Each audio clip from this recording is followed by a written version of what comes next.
System ya kuzanguka.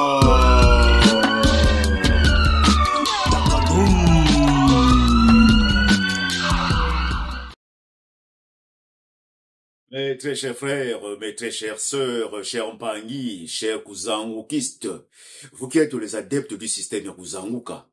Le système Yakuzanguka, c'est l'ensemble des valeurs, des principes qui permettent à un homme d'évoluer, de prendre l'ascension, d'atteindre l'apogée sur le plan intellectuel, spirituel, matériel, bref, le plan multidimensionnel. Regardez cette photo attentivement. Voilà, sur cette photo, nous avons vu un bel homme, magnifique homme, qui trône, qui est debout, portant une soutane, la soutane papale, la soutane blanche, celle du pape. Et donc, on nous dit que c'est le prochain pape. Le prochain pape, c'est lui qui va succéder à François, le pape François qui vient de décéder. C'est lui.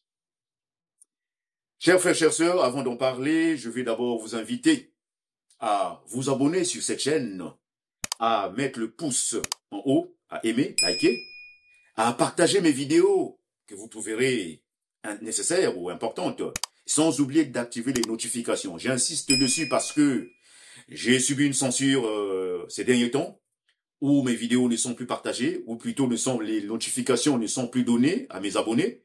J'ai fait ma petite enquête, c'est le cas. YouTube peut-être que m'a un peu banni parce que bon, par rapport à ce que je dis, c'est des algorithmes qui ont trouvé que j'allais dans un certain sens. Donc s'il vous plaît, chers frères, chères sœurs, vous qui me suivez, vous qui me soutenez, vérifiez vos abonnements s'ils sont toujours d'actualité, vérifiez la notification, la cloche, activez-la, afin que vous receviez les notifications, que mes vidéos soient recommandées, qu'elles soient vues, que ma chaîne aussi prenne de l'ampleur. Autrement dit, Zanguka. Dit cela, je vais aussi vous présenter mes livres parce que je suis écrivain, Mikanzi. Voici mon premier ouvrage. Il sera une fois un justicier invisible, c'est un roman. Le deuxième, il est là, c'est un recueil de pensées. Les 1001 folies de Mikanzi, tome 1. On a aussi les 1001 folies de Mikanzi, tome 2. Le tome 3 est en train d'être écrit, il sera bientôt publié. Et voici aussi un autre livre, le quatrième, qui est les 100 secrets pour réussir un mariage, un couple. Ce qu'une femme doit et ne doit pas faire. Tout cela sont disponibles sur Amazon, Fnac ou Edilivre. Donc, chers frères, chères sœurs, sur cette photo, on a vu cet homme âgé de 79 ans qui s'appelle Monsieur Robert Sarah. C'est un cardinal. On parle de lui dans les réseaux sociaux, à la télé, à la radio, partout. On ne parle que de lui, que c'est lui qui va succéder au pape. Et surtout dans la communauté, communauté africaine, noire en particulier, on dit, voici venu le temps de l'Afrique. Il faut maintenant un pape, non pas africain, parce que dans l'histoire de la papauté, il y a déjà eu 3 papes africains. Dans les siècles 3e, 4e, 5e siècle. Il y en a eu, mais de l'Afrique du Nord. C'était des berbères, arabes, quelque chose comme ça, mais pas des noirs. En tout cas, dans l'histoire de la papauté, il n'y a jamais eu un noir pape. Et cette fois-ci, on dit, ah, mais voilà, il nous faut notre pape. Les chrétiens africains, et pas que les chrétiens, tous les Africains, les noirs, veulent maintenant avoir leur pape à eux. Voyons que cela va changer la donne, va changer leur vie, va développer l'Afrique, va apporter le bonheur, le développement et que sais-je encore en Afrique. Souvenez-vous, chers frères, chères sœurs, en novembre 2008, nous avons vu une élection qui a bouleversé le monde. L'élection de Barack Obama, qui a été élu président des États-Unis d'Amérique. Oh, les Noirs du monde entier ont dansé, ont fait la fête. On a vu comment il y a eu une célébration planétaire partout, notamment des Africains, des Noirs et des Afro-Américains. Donc le monsieur allait apporter le bonheur à l'Afrique, allait développer l'Afrique, allait participer en tout cas, de par son pouvoir, sa force, à l'essor de l'Afrique. 8 ans plus tard, on a vu le résultat de notre cher frère Barack Obama, qui a créé des guerres partout, voilà, on va pas faire l'histoire, mais vous connaissez quels ont été les bienfaits de son élection.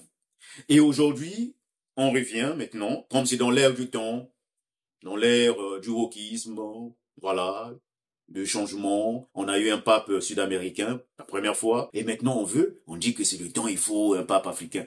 Mais chers frères, chères sœurs, chers Africains, chers Noirs, chers chrétiens, vous qui vous excitez, qui croyez que cela va porter le bonheur, en tout cas l'Afrique sera bénite grâce à lui, détrompez-vous. Il peut être élu, monsieur Sarah, Robert Sarah, le cardinal, pourquoi pas? Mais sachez que cela va participer. Cela participera aussi de toujours cet enfumage éternel, cet enfumage qui fait que l'Afrique sera toujours à la traîne. Parce qu'il sera élu où? Pas en Afrique, mais au Vatican. Lors du conclave qui va bientôt s'ouvrir.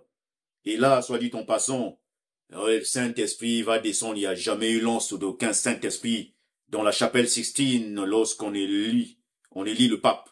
Ce sont des personnes, des cardinaux qui choisissent. Et ces cardinaux ont leurs intérêts. Ils sont aussi influencés. Ils représentent les pays. Donc, il n'y a aucun esprit saint qui va descendre, voilà, pour dire Dieu a choisi, c'est le représentant de Dieu sur terre. Voici encore une escroquerie. Vous voyez ce que je veux dire?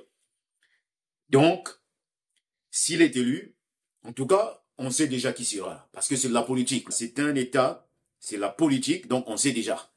On sait déjà dans les tiroirs qui sera là. Et d'autres élections là, c'est une mascarade. C'est une mascarade, ils s'entendent. Vous voyez ce que je veux dire? Parce qu'ils sont en conclave. Il y a des secrets là-bas. Donc, si vous croyez, chers frères africains, noirs, que un pape noir va changer la chose, va changer la donne, va changer les choses, ça va apporter de bonheur en Afrique, vous trompez. Et d'ailleurs, ça sera très préjudiciable à l'Afrique parce que l'élection d'un pape noir fera qu'il y ait regain d'intérêt pour le catholicisme, pour l'Église. Donc, ceux qui n'allaient pas à l'Église vont maintenant y aller, et ceux qui allaient, je sais pas, dans d'autres obédiences vont y aller parce que croyons que le pape est noir, donc, c'est bon, c'est Dieu qui nous a choisis, il nous a emmené le Messie, on connaît un peu comment les Africains raisonnent, il y a beaucoup d'émotivité, il n'y a pas de rationalité, beaucoup de raisons. Donc, par un effet contagion, par une espèce de pavlovisme, voilà, il faut dire les choses, hein. Les moutons de Panurge vont suivre le troupeau pour dire répartons l'église, alors qu'aujourd'hui, maintenant, il s'agit de nous autodéterminer. Quand je dis nous, je parle des Africains noirs. Il s'agit maintenant de nous autodéterminer, de dire voilà comment nous voyons le monde. Ça commence déjà en politique, avec l'AES. Vous voyez le mouvement qui se fait de soutien à Ibrahim Traoré. Partout on le soutient, même aux États-Unis, partout. Parce que c'est comme ça que ça doit se passer. Et cette révolution ne doit pas s'arrêter qu'en politique. Elle doit être aussi spirituelle, notamment religieuse. Et ce n'est pas avec un pape noir que ça sera un frein à ce mouvement-là, à ce mouvement d'essor, d'émancipation, tant espéré par les Thomas Sankara, les pères du panafricanisme, le Marcus Garvey et compagnie, qui avaient souhaité les Lumumba, les Amilcar Cabral, et c'est par aussi la religion. Cette religion qui nous a été imposée, que ce soit l'islam ou le christianisme, ce sont des faits, je n'invente rien. C'est pas un Dieu qui est descendu ou un esprit qui est descendu sur terre en Afrique et subitement on est devenu chrétien ou musulman. Non. C'est par des guerres de conquête, par la ruse, par la méchante, la violence. Je ne vais pas vous refaire un cours d'histoire, mais c'est la vérité. Donc, chers frères, chères sœurs, chers cousins wokistes, prenons conscience que ce qu'on nous présente là, pape noir, maintenant pape noir, ça ne va rien nous apporter, bien au contraire, parce que tout va au Vatican. Le Vatican est un État riche. Le plus État, 44 hectares du Vatican, mais immensement riche. L'Église a des possessions partout, dans tous les continents, dans tous les pays. Il y a eu des églises, il y a des temples, ils ont beaucoup de possessions, des biens. Ce Vatican que vous voyez là, c'est plein de richesses. La Banque Vaticane, elle est riche. Et tout ça, ça renforce quelle partie du monde? L'Occident. Toujours. Toujours. Et ce qu'on constate, c'est que l'Afrique, on a comme l'impression que l'Afrique, les 30 millions de kilomètres carrés, il n'y a aucune parcelle, aucun lopin de terre de sacré, de saint ou voilà. Il n'y a aucune partie sainte. toutes les terres saintes, c'est soit la Mecque, pour les musulmans, on va toujours dépenser de l'argent là-bas chaque année, pèlerinage, ça rentre dans les caisses des Saoudiens. Au Vatican, ça rentre dans les caisses de l'État du Vatican, qui est l'Église. Qui est l'Église? L'Église, c'est l'Occident, l'Europe, ainsi de suite. Est-ce que l'Église, avec toutes ces possessions-là, tous ces biens-là, reverse une partie? Je ne sais pas si dans les pays africains noirs, l'État reçoit quelque chose de l'Église. Bien au contraire, c'est l'État qui subventionne l'Église. Elle a toujours été subventionnée depuis la nuit des temps. Mais est-ce que l'Église redonne une partie aux pays africains, aux pays noirs, partout? Non. Qu'est-ce qu'elle fait? Qu'est-ce qu'elle apporte concrètement dans le processus de développement de l'Afrique? On n'en sait rien. Ou plutôt, rien. Et on peut voir dans l'histoire ce qui s'est passé avec l'Église. Il y a quand même un contentieux qui n'a jamais été résolu. Qu'on a, nous, peuple noir, avec l'Église. C'est l'Église qui, à l'époque, l'Église dans le 15e siècle, en tout cas de tout temps, jusqu'à avant qu'il y ait séparation de l'Église, la laïcité, l'Église et l'État, l'Église avait une autorité morale sur les peuples. Donc l'Église avait béni la traite négrière, l'esclavage, la traite des Noirs, à travers la bulle papale du pape Nicolas V. Il a béni l'esclavage. Et ça aussi, c'est par rapport à ce qu'on a fait croire au monde, à l'humanité. La légende de Cham, on dit que nous sommes les descendants de Cham, donc on a cette malédiction. L'un des fils qui a déshonoré son père Noé, on dit qu'on est descendant de lui, donc toute sa descendance doit subir l'esclavage, doit être réduite en esclavage. C'est normal. Donc le pape a béni cela. Et le pape, le Vatican, l'Église a profité aussi de la traite des Noirs. Et pas que l'esclavage. Donc l'Église s'est renforcée avec ça. Est-ce que l'Église s'est-elle agenouillée pour demander pardon? Et pas que pardon, pour réparer. Parce qu'elle en a profité, il faudrait aussi qu'elle redonne, qu'elle paye, qu'elle répare. La réparation, il faut poser ce problème-là. Donc vous voyez que on va toujours, nous, les Noirs, les Africains, ce n'est pas une question de racisme, c'est une question de vérité, de justice, de paix, d'amour. Il n'y a pas d'amour dans cette affaire-là. Dans cette affaire, on est perdant. Dans cette mafia, on est perdant, nous. On ne gagne rien. Donc, c'est pas avec un pape noir, voilà, que ils vont nous faire, tu vois, pour nous amadouer. Et bien au contraire, parce qu'ils savent que c'est là-bas, en Afrique, où il y a un regain, c'est l'Afrique. En tout cas, le monde noir qui soutient, qui donne de la force, de l'énergie au catholicisme, au christianisme, à l'église. Parce que ici, en Occident, vous voyez, hein, les églises se vident. Elles se vident, il n'y a que les vieux qui restent. Donc, voyons cela, ils vont nous sortir du lapin, cette carte.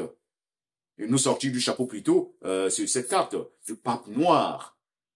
Toujours nous attirer, pour toujours mieux nous enfumer. Et vous verrez que lors de son élection, la fumée, elle sera, pour l'annoncer, elle sera blanche. Pas noire, la fumée qui va jaillir de cette fameuse cheminée, elle sera blanche.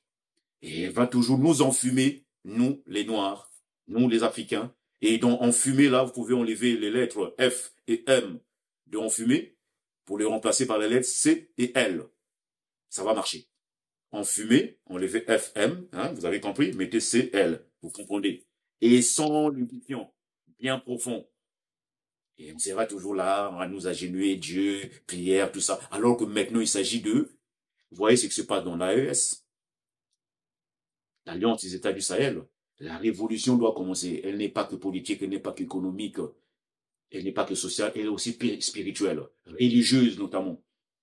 Tant qu'on ne va pas avoir notre essor, je dirais même notre autonomie, notre indépendance spirituelle, on restera toujours les derniers de la classe. Parce que le combat est spirituel. Quand spirituellement tu es abattu, je ne peux pas t'en sortir autrement. Ou alors tu seras toujours là, un pas en avant, deux pas en arrière. Un pas en avant, trois pas en arrière. Et on sera toujours là, tourner en rond. Donc il faut rompre avec ce système. Pour rompre avec ce système, il faut sortir des églises, de ces religions-là. Nous reconnecter à notre passé, à ce que nous fûmes, à ce que nous sommes en fait. C'est possible, individuellement et collectivement. Et donc, moi, Mikanzi, Mouteruzangu, quand je suis dans cette Donc, cette voie-là d'autodétermination. Et nous allons y arriver. Pas peut-être maintenant, mais c'est un long chemin. Jusqu'à la victoire finale. Pas sur les autres, pas pour écraser les autres. Nous ne prêchons jamais la haine, je ne prêche jamais la haine. On est dans la vérité, dans le droit chemin, dans l'amour. Mais en ayant aussi notre possibilité de nous s'autodéterminer spirituellement, religieusement, politiquement, intellectuellement, philosophiquement. On en est capable. Donc voilà ce que j'avais à vous partager aujourd'hui à ce propos. Soutenez-moi s'il vous plaît, abonnez-vous à la chaîne, activez les notifications. Je vous ai dit que j'ai subi même une censure sur YouTube. Vous verrez que j'ai fait mes enquêtes, j'ai appelé mes abonnés, ils ne reçoivent plus les notifications quand je poste une vidéo. Parce que ce que je dis dérange. L'algorithme a décelé, a détecté cela. Donc voilà pourquoi il faudrait revoir vos abonnements s'ils sont toujours à jour, revoir les notifications, partager, liker, commenter pour que ça donne de l'énergie à la chaîne Système Yakuza Angoka. Je vous aime beaucoup, toujours dans l'amour, dans la gaieté, dans la concorde. Soyez en paix, mais surtout, soyez vigilants qu'on ne nous trompe pas, qu'on ne nous monte pas. On a changé d'air, on est à l'ère du Verseau. Les choses doivent changer. Avec notre paradigme, on doit s'imposer pour être fort. Voilà, portez-vous bien. Je le dis, c'est toujours dans le système Yakuza Angoka. Système Yakuza Angoka. Système Yakuza Angoka. Takadum Luzolo.